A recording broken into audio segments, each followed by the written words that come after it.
Sound check. Hello, mic test. I think it is on. Finally. Yes. Finally. Final episode. We're on our, as you've said, our final stage of Cloud chasing. That's so funny. But anyway, bestie, what's your order for today? My order for today is Jolly Crispy Fries and Jolly Spaghetti. Nice. Ganda. Ay, sa Ayun lang. McDonald's pala yun. Walang ano. Ay, hindi ginagaya ko yung sinabi ni Vice. Sa Showtime yun, yung Ay, sinabi sa niya si kanila Ann ni Ann. Curtis. Yes. Ako naman, What's your order? yeah, I feel like medyo gutom tayo today. I'm having Chicken Joy, Jolly Hot Dog, and Peach Mango Pie. Yes, may dessert. Of Angat siya. course. Mayaman siya. Ako mix and Yes. match lang afford. Eme. Real. Anyway, bakit ito yung order natin for today? Yeah. We ordered this because this is an episode wherein we would talk about our Inner child. inner child, correct? Inner child? Moreover, healing our inner child. Moreover. See, paano ba itong podcast na to? Sige. But before that, I think, utang natin sa audience na sabihin naman muna kung sino tayo. Bakit tayo dito? Sino ba tong dalawan to? Bakit ang iingin ng mga to? You first. Ako? Sino ba ako? May existential crisis. Ako si Charity. Mary Charity girl. Bumbo! Sige, chatty na lang. For the sake of, parang persona natin sa podcast na to. So, para sa inyo guys, I'm Chatty. 26 years old, single. Bumble pala. Swipe right. Swipe right. Wala pong intention to date. Ang sige. Ikaw naman. Yeah, Sino ka my ba? Sino nga ba ako? Di ko rin kilala ang aking sarili. Well, my name is Fritz Homer, but my friends and everyone just calls me Fritz. I'm currently 25. Kaya kami nandito. We are both high school best friends. We've met when we were in second year. Second year high school. Yeah, second year high school. So basically, nakita na namin na grow up yung isa't isa. Yeah, nakita namin yung pre-debut version ng isa't isa. Yeah. Pre-debut version. Before we became the superstars that we are now. Yeah. Superstars. And, sige, you have something to say. Hindi, wala. Oh, tigil na natin ito. Wala ka na sabihin. Hindi. The reason that we are doing this podcast, as best friends, we really love to hang out and, go sa mga coffee shops, eat out, and then really tatambay lang kami doon like for 4-5 hours maybe. And umorder naman kami ng mga second round, no? But that's the thing. And we feel like yung mga conversations namin, maraming makaka-relate, if I may, right? Or delusional lang talaga tayo. Hindi, marami talaga. Ipilit natin. Sige, fantasy I like natin the claim to na marami. Yeah. Ayun, may mga sense naman yung mga sinasabi namin, guys. So, stay tuned. Okay. So, today we will talk about healing yung inner child. Yeah. Dahil patok na patok sa mga chikiting ang usaping healing the inner child. Alam mo, before we started this podcast or yung mga nagpa-plan tayo, I've actually written some notes na gusto kong parang tanungin talaga kasi honestly, curious ako. Sa childhood ng Yes. bawat isa sa friends, sa circle of Or friends. siguro, we could start this conversation by asking, sa tingin mo ba, how does one's inner child get broken? Simple. For me, trauma talaga. Childhood trauma. Inflicted by, most common talaga is within the family. Based sa mga naririnig ko Pero, sometimes, pwede rin siyang cause ng bullying. Actually, yun din yung ayun yung issue ko when I was a child. Siguro yun yung isa sa mga... Before? Yeah. Kasi, growing up as the bigger kid, I was always, a bigger kid. Plus size talaga si ate niyo. So, hindi maiiwasan na though, sa ko lang talaga siya na experience ng malala, nung nursery ako. Yung tipong talagang natapunan ako ng juice sa ulo. Ganun levels. Like, yung mapapanood mo lang sa, Was it intentional? Yeah. Like, talagang, parang, sabi natin may 4 na tables kami sa sa klase. Parang nasa row 4 siya, ako nasa row 2. Talagang dinayo niya ako nung recess girl, tapos baon niya yung binus niya sa akin. Ay, orange my juice. God. Name that bitch. Hindi ko na maalala, pero ito nga nung syempre pinabring mother siya or nung parang nung nung uwian na yung yaya niya yung naghatid sundo kasi sa kanya. So, pinatawag nung advisor namin kasama nung nagsusundo sa akin na tita ko.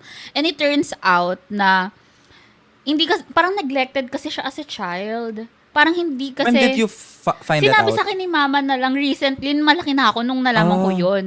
Hindi ko siya alam during the time na nung nabully ako. Pero parang sabi sa akin ni mama nun, parang naiinggit daw sa akin yung bata na yon.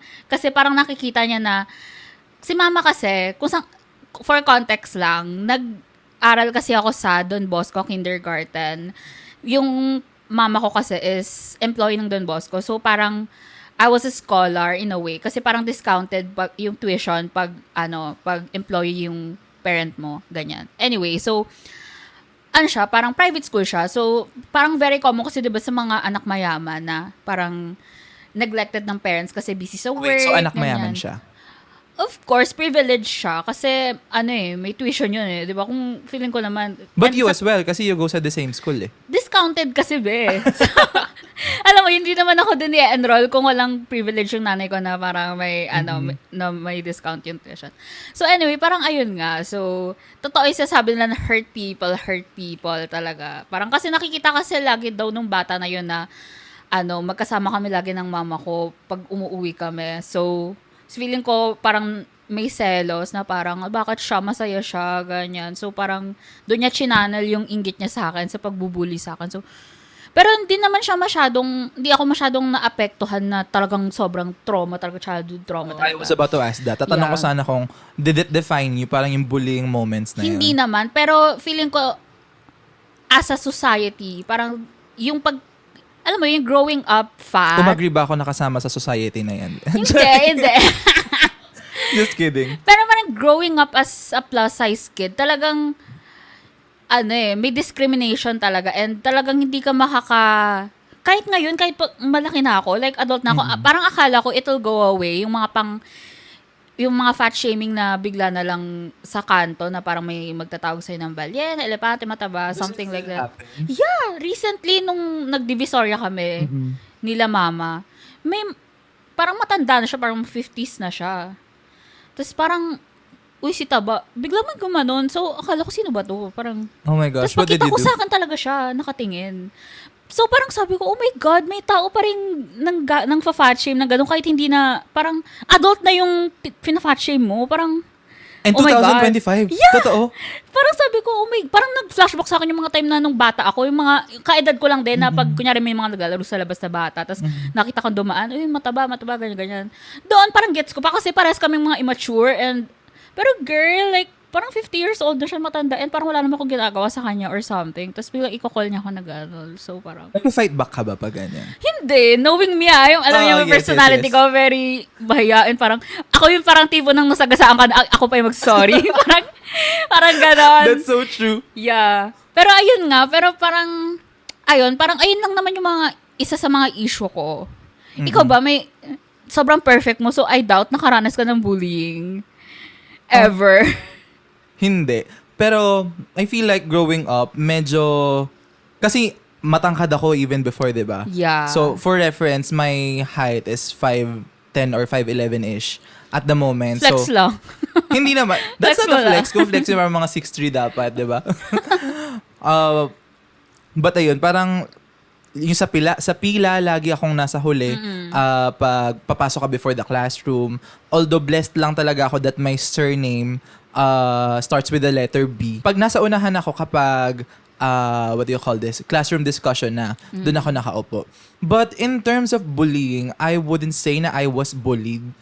Maybe because even before, siguro ako, magaling ako makijive sa mga tao. And parang pinipili ko talaga like kung sinong gusto ko. Parang, I'm not sure kung it's a thing. Pero parang, before ako makipag-friend siguro, I would check parang kung sino yung mga parang... Ka-vibe mo? Ganun. Not necessarily ka-vibe but yung somehow medyo may aura na strong, ganon. Just so Parang I may would... character, gano'n. Yes, may character. Hindi pwedeng side character ang mga friends. Exactly. Ganon. That's why I'm friends with you. Yeah, I know, right? Mga ano talaga. Hindi, para, alam mo yun, may notion ako na ayoko lang na napaghuhulihan. Ganon. But that's not to shame those other classmates na hindi ko na friends very na... wallflower ang dating. Oo, na that doesn't mean na they're any less of a person compared sa amin. That's not Yeah. what I meant. Siguro parang mas nag-resonate lang ako in terms yung of energy yung... kasi. Oo. As you described me nga before, di ba? Parang sabi nyo, ako yung medyo high energy, ganon, medyo palaban in a way. Am I that? Yeah. Hindi ko kalala sarili ko. Ano. But no, siguro yung if yung broken inner child mo mostly focuses on being bullied or about your Body image Body and image, yeah. confidence talaga. Parang ayun talaga, it took a toll in my how I view myself na hanggang ngayon it still affects hinihil ko you. pa rin. Yes. Nasa process pa ako ng Acceptance. na this is my body, parang this allows me to work, this allows me to live life. Parang hindi siya dapat objectify na parang it doesn't, sabi mo, parang it doesn't make you less of a person if you're fat or if you're thin, if you're, alam mo yon, parang ganon. Ayun, parang hindi ko pa sabi na talagang I fully accepted na parang, oh my God, sobrang confident ko na sa skin ko or something like that. Pero we're in the process. Kaya nga we're healing our inner child. Step by step, ma-achieve natin yung fantasy na ganyan. But I just want to put it out there na Chatty's bodying. I mean, we went to LU last October and sabi niya that was the first time na she wore a swimsuit. And I was like, hindi ako makapaniwala na that's the first time where, I mean, that body, like, come on, serve. Dasal lang talaga. What a serve. Oo, be, kahit sa pamilya ko, sa inyo ko pa lang talaga na nagawa yun. Kasi nga, parang... Gusto mo ba manawagan sa mama mo? Na makakita niya. Hindi, kasi na-pep talk nila ako before ako mag-order ng mga swimsuits. Kasi, yung sa CBTL tayo. Oo. Tapos parang sinabi ko ngayon sa inyo nila Thomas. Tapos parang sila Thomas, ay be, wala kaming pakialam sa parang wala kami, hindi namin yan. Parang walang makakapansin yan. Parang ikaw lang nag-iisip ng ganyan. So parang I took that advice na parang, parang sino ba ako para pagpiestahan nila ng tingin, ng titig, 'di ba? Parang nandun kami para enjoy yung moment, hindi naman para parang titigan ka. Sino ba ako, 'di ba? So parang ngayon ganun na lang din yung mentality na ay nga, parang step by step, 'di ba? Ikaw. Yeah, I was thinking going back pala sa sa question. Sa yung kung parang ano yung dinil ko when I was a child? Yeah, nasa tingin ko. mo need mo i-heal. Or Ako, hinihil mo today. Just to go back to the question na pinote out ko kanina na how does one's younger self get broken? I feel like it's inevitable and it just happens. Parang you wouldn't know it until you know it. Na parang na-realize mo. Nasa certain point of time ka na oh my gosh, I have to heal this part of myself. And that goes the same with me. Nung nare-realize ko parang na medyo underprivileged pala ako. So, I'm speaking this in terms of finances, the money, and yung, what do you call that? Purchasing power ko growing up. And it somehow made me insecure. And parang I had to deal with that step by step na hindi makipagsabayan, wag mainggit, ganon. Pero ang hirap talaga, no? Yes. Most specifically kasi marami siyang naapektuhan. Say for example, if you wanted to heal that part of yourself, wala kang ibang gagawin kundi kumita ng pera so that you can provide for yourself. But before you could actually earn money, what's gonna happen muna, 'di ba? There's this thing na kailangan mong graduate with flying colors, 'di ba? Just for you to be able to work in a good company. If you want to take another route, you could actually put up your own business, which is actually riskier and much less possible sa mga ibang tao. Nasa laylayan. Yes, or kasi walang puhunan basically, 'di ba? Middle class people. Correct. Medyo struggle siya. So, fortunately, I did my best ilaban yung future na I am foreseeing for myself. And I wanted it to happen na makapag-apply ako sa magandang company. And I'm glad that it happened. I do not have everything at the moment. And sobrang marami pang kulang, you know. Still very much a work in progress. But I'm glad that I'm here. And actually, kung ikukumpara mo talaga yung kung nasan ka na ngayon, sobrang layo na. As in, parang knowing na... I could say the same thing with you. Yeah, knowing na we grew up together talaga, na talagang nasa tipong very dependent pa tayo sa parents natin. Kung ikukumpara sa kung nasan na tayo ngayon, I can say na talagang ang layo na ng narating natin. Pero especially you talaga kasi, for your information guys, talagang si Fritz is living independently right now. And hindi ko talaga siya kayang, hindi ganong fantasy, hindi ko ma-achieve yon guys. Kasi hindi ko talaga kaya magluto, hindi ko kaya magising on time, ganyan, gumawa ng mga gawaing bahay na walang nag-uutos sa akin. Pero si Fritz, talagang he managed to live independently. To be fair, I've always seen myself living independently, even before. And very open ako about that dream of mine sa inyo. Parang remember, way back siguro mga 2016 na McDo pa lang ang kaya nating i-afford. When going out, sinasabi ko lagi na, ay gusto kong mag-isa lang ako, ganun. Feeling ko less stressful. So, I think it really helped na I manifested it a lot. And when the time came na it's about to happen, all I really had to do was to grab that chance. Yeah. So, talagang parang naka-plan out na siya and na-envision mo na yung sarili mo sa kung anong position meron ka na ngayon, like sa buhay. Parang feeling ko, parang ginaid ka rin ng higher self mo. Ay, astrology si ate. Parang ginaid ka ng, yung ng higher self spirit, ko ba, siya na yung 6'3"? Siya na yung 6'3" yung feeling ko. 6-footer ang higher self mo. Pero yun nga, parang maganda na, alam mo kung ano yung gusto mo. And I could say the same thing with you. Kasi parang, before, is it my story to tell? Pero okay lang na i-share ko siguro to. Mag-splook na lang ako ng ibang details if needed. Na before, you were renting your whole life. Diba? And it was just a few years ago when you were able to acquire your own house. And oh my God, I was so happy about that. Nasabi ko, this is a start of an era. Yeah. As in, feeling ko, part din talaga siya ng mga hinihil ko na hindi ko siya matawag talaga na trauma kasi parang hindi naman siya super like naka-apekto sa buhay ko na may mga bagay na nahinder dahil doon. Pero parang yung kasi, yung estado ng buhay namin growing up, parang katulad mo, we were living paycheck to paycheck.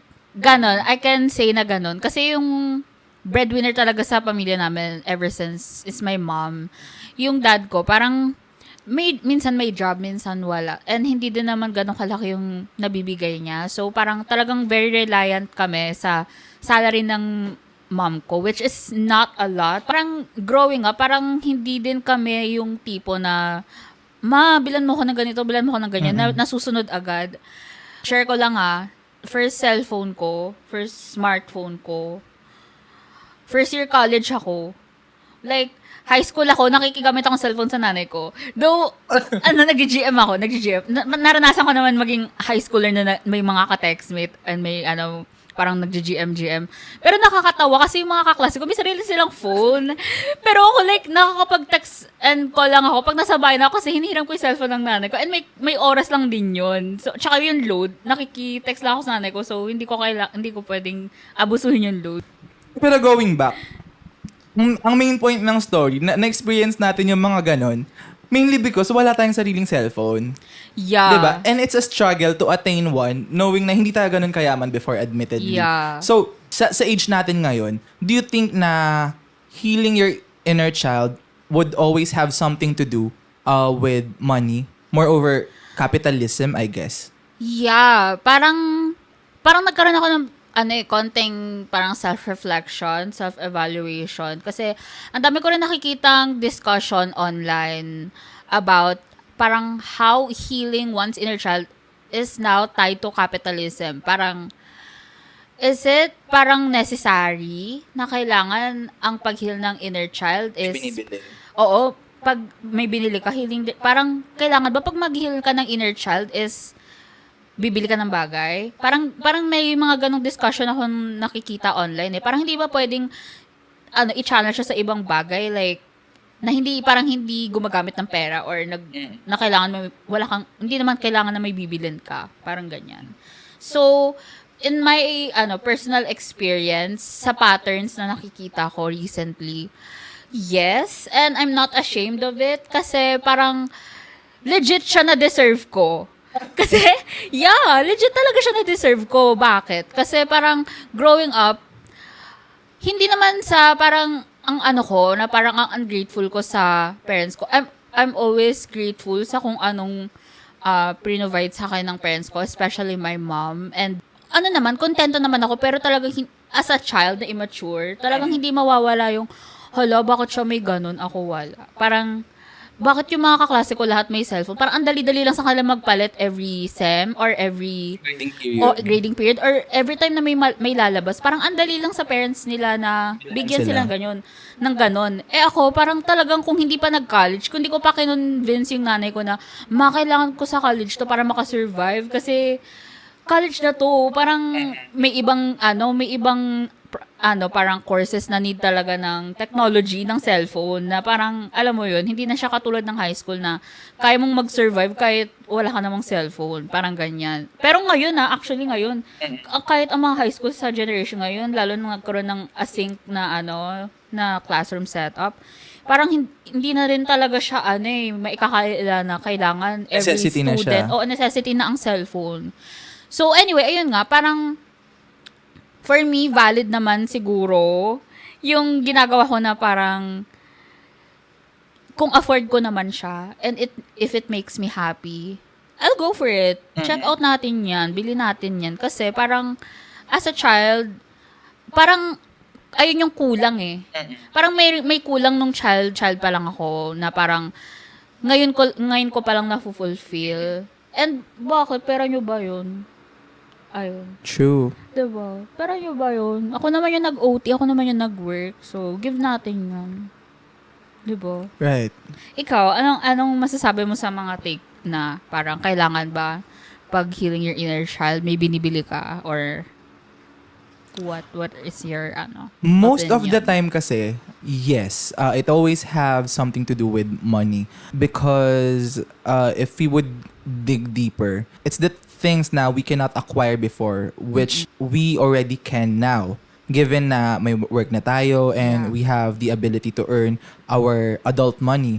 Diba? But for me, I think I share the same thoughts with you. Meron lang ako siguro mga barriers na create for myself and things na feeling ko iiwasan ko. For one, I think yung idea ng pag-exploit ng mga capitalist dito sa idea ng healing your inner child. For me kasi not because nakita mo na, uy, patok sa kanila yung mga ganito. So, ang ginagawa ng mga kapitalista, healing your inner child kayo, 'di ba? I would capitalize on that. Magpo-produce ako ng ganitong maraming. Then, it would just end up as another oversupply ng ganito and then another fad would end. And parang naging senseless siya, 'di ba? For me, I was kind of thinking about it.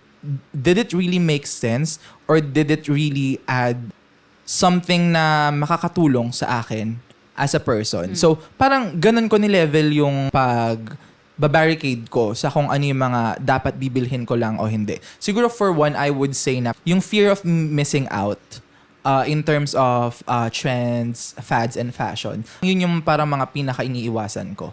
May guilt kasi sa akin na parang every time na nakakakita ko ng something na parang, oh my gosh, may carbon emission na cause yan. Ganon. And knowing na at this age, parang iniisip natin na, alam mo, lapit na mag-end of the world because of global warming. Medyo may kurot sa akin yon. Diba? Hindi naman ako nagpapaka-hypocritical na parang hindi ako bumibili ng ganitong gamit whatsoever. But I think it's just my 2 cents na parang if it gives something to add up to your happiness, then And to the quality of your life. and to the quality of your life, then just maybe that carbon emission would be worth it. Yeah. Diba? Pero if not, and just for the sake na maka-trend ka Ma-flex, lang, oo. and just for the sake na hindi ka maka-miss out on something, feeling ko That's dapat where you ma-take draw na the back line. tayo Oo. to reconsider Parang our isip-isip choices. muna bago natin i-go for parang ganong mga decisions when it comes to parang ikaw as a consumer. Parang Yeah. ganon. Part of healing your inner child should be responsible consumerism as well. Say for example, when buying our iPhones, alam natin na insecurity natin before yung iPhones. We would always love to have that. Alam natin sobrang dream natin yun. Parang sa lahat ng social media natin, hala, sana magka-iPhone 5C ako, sana magka-iPhone 4S ako when they were first released. Yeah. And then, come the time na afford na nating bumili, did we really have to change our phones every now and then? For me kasi parang 2 years is enough interval or more siguro if needed. Pero like yearly magpapalit ka parang Every time na may bagong release, parang di na siya.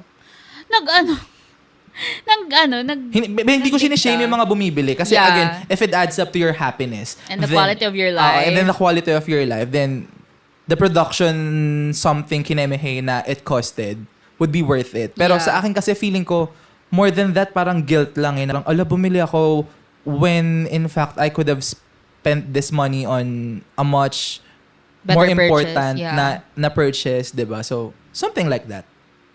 Something to think of. Pero again, we're not shaming yung mga tao na ay, kasi pera nyo naman yan, di ba? And ako rin naman, pera ko rin naman to, like, kung meron din magdidikta sa akin. Pero, ayun nga, parang, we're just putting it out there na parang, siguro, as consumers, maganda na meron tayong self-evaluation muna before buying nga. Kasi parang, ayun, parang, sabi natin na, oo, nai-heal nga yung inner child mo. But, pag nabili mo ba yan, talagang may heal yung inner child mo or FOMO ka lang. Kasi minsan, parang siguro na ano lang natin siya eh. Last lang siya, no? Or, Behind that. or, oo, parang nami-mislead lang siguro tayo sometimes. But then again, ang dami Pero disclaimer. I'm not being hypocritical. There are times na impulsive buyer din ako. We could not deny that fact. Feeling ko pareho tayo. May ganong Pero aspect ito nga, tayo. parang kasi nasa stage na kami ng buhay na natuto na kami sa mga Oo, pagkakamali so nagre-reassess ng mga Oo. And sino ba bagay-bagay. naman kami para pakinggan nyo, di ba? Nagdadaldal, may camera lang, nagdadaldalan kami. So, Oo. Di ba take- pag podcast, dapat may sofa lang daw at may mic.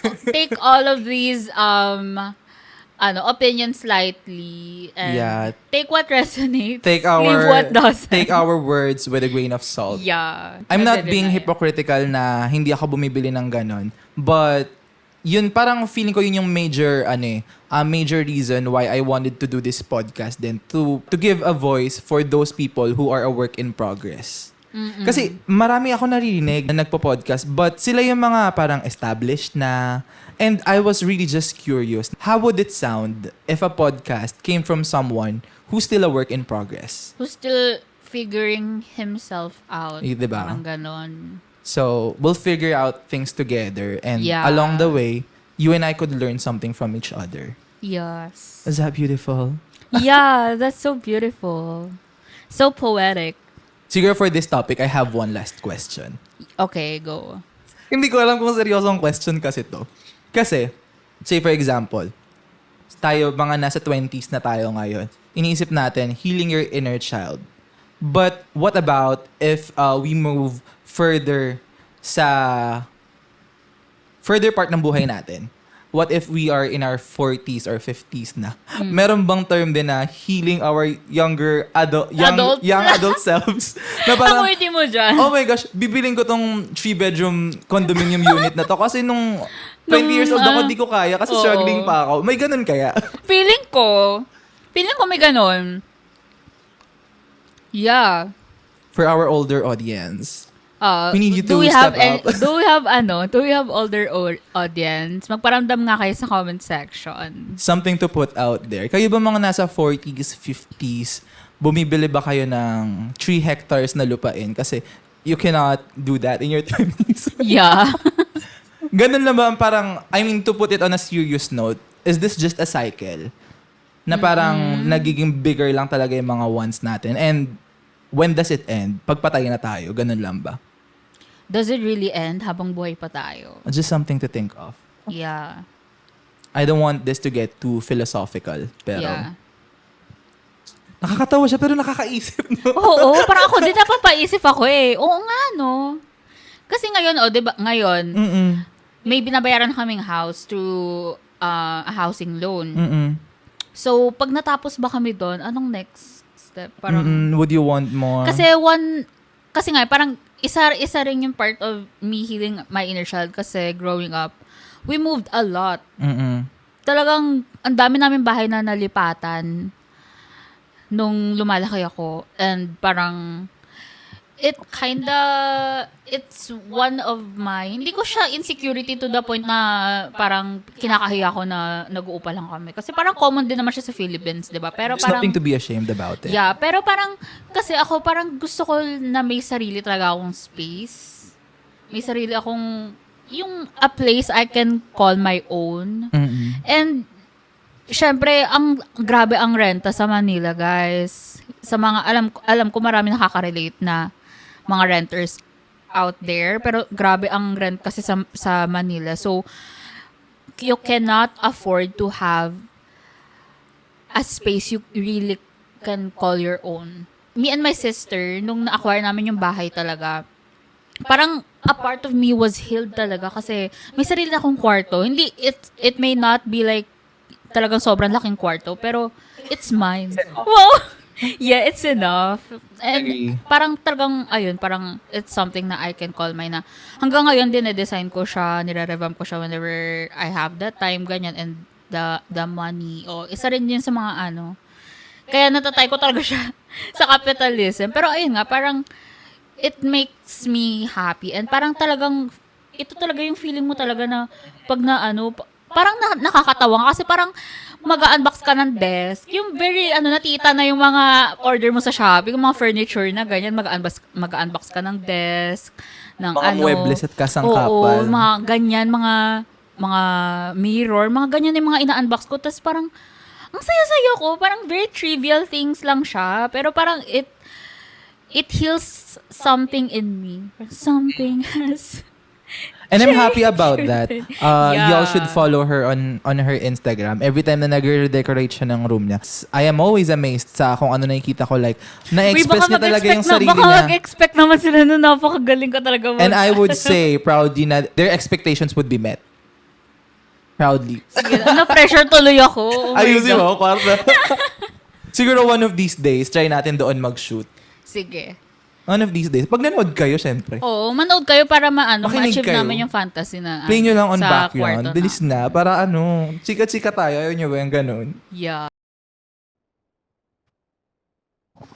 Sound check. 1, 2, sound. Okay.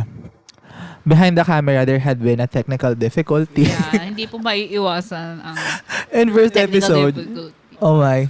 And kinabahan kami kasi akala namin hindi na record yung sa kanya ng matagal. Oo. Or hindi na save. Pero thankfully naman na save. Pero, ayun, to put it in context, before we end yung every podcast or video na gagawin namin, we would love to share some of our streamlined thoughts. Such as, magkakaroon kami ng For Here and To Go. Hence Yeah. the name, Take Out Tuesdays. For Here are the lessons and thoughts na we would put here na lang na, okay, stay put ka na lang dyan. Iwan ka na dito. And yung To Go naman namin are the values, the lessons that we would take with us along the way. Yeah. 'Di ba? So, healing your inner child. What's your For Here, bestie? Siguro may For Here, katulad ng na-mention mo kanina na parang before we make purchases, unnecessary purchases, talagang ano ka muna, i-assess mo muna sa sarili mo, will it make me happy tapos na? Or will it add to the quality of my life? Parang, ayun nga, kasi parang masyado nating, sa generation natin, parang masyado nating ginagawang excuse yung pag-heal ng inner child, and I'm so guilty of that. Talagang, ang dami kong deserve moments na, looking back, parang, oh my God, ang dami kong unnecessary purchases. May it be sa food, ganyan, sa drink, sa mga blind box, ganyan. Pero, ayun nga, parang, yes, it's okay to treat yourself once in a while. Pero, ayun, parang kasi we only have one Earth. We only have one planet. So, let's also be responsible adults. Pwede nating i-heal yung inner child natin, but let's also be responsible adults. Ako naman, feeling ko, yung for here ko is basically yung FOMO. I don't like that anymore. Before kasi parang I'm that type of person na would go with the flow. Kung meron sila nun, dapat meron din ako. I have to fit in. And then I realized, growing up, that's so cringe pala. Like, every time, dapat kapareho ko sila. I lose a part of me pag meron silang ganito and meron din akong ganito. Parang nawawalan ako ng distinct character. Nawawalan, yung parang self-identity mo is nagmi-mirror na lang sa mga tao na fina-follow mo sa social media. And that's not who I want to become. I want to be Your own person. the most genuine version of myself. And that reflects even with my purchases. Yeah. If I may. So, if you wanted a Hirono, if you wanted some Labubu, if you wanted some, what was that? Kubo, then go with it. But Make sure you really wanted that. Ako kasi personally, I don't. So, parang hindi naman ako nagmamataas na hindi ko siya gusto, but give ko na lang din sa mga tao nagko-collect. Kasi marami ding parang mas may totoong deserve. So, feeling ko yun yung for here ko. I'm not going into that FOMO era anymore. That being said, yung to go naman. Can I start? Yeah, go. Sige, sa to go. Feeling ko yung to go is for this cycle to end. When I gave out that question earlier na sinasabi ko na would this be an unending cycle na parang once we are full-blown adults, i-heal ba ulit late tayo? stage na, ganyan. Siguro para sa akin, yun yung to go ko. I would have to be more mindful of the things that I'm doing right now. Although maraming things that are inevitable, but I am a more knowledgeable person as compared to I was before. So parang mas enough na siguro yung nagain ko na knowledge and experiences for me to know what's good for myself and what's not. So that in the future, it would not reflect as something hurtful sa past self ko, which is yung current self ko at the moment. So maybe yun yung to go ko. Wala akong maisip na to go. Okay, that's the end of the video. So, ayun nga, parang in connection sa sinabi ko na for here na I should be a responsible adult, parang ayun na rin yung to go ko. Parang, kasi it's never too late naman to make New Year's resolution. Kahit naman February na, 'di ba? Parang, it's never too late to commit to something for 2025 and for the future years to come. So, siguro isa yun. Kasi grabe, guys, yung ayoko na lang mag-talk, pero yung budget ko for yung budget na nasabi ko na para sa mga deservables ko, yung mga nagastos ko dun, parang pan-June na. So parang muna tayo, tigil muna tayo sa parang i-uninstall muna natin yung mga na yan, online shopping apps na yan. Oo.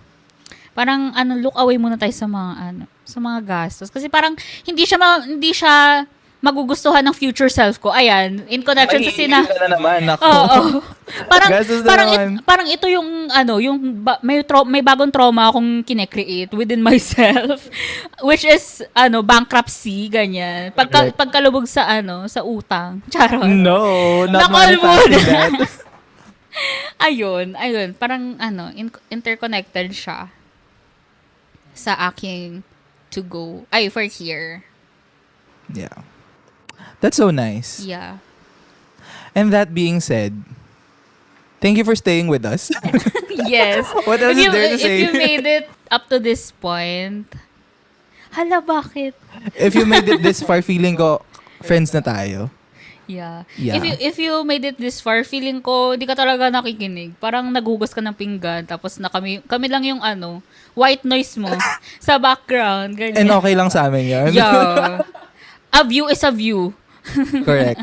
So, see you next Tuesday, bestie. Yeah, see you next Tuesday. Bye. Bye.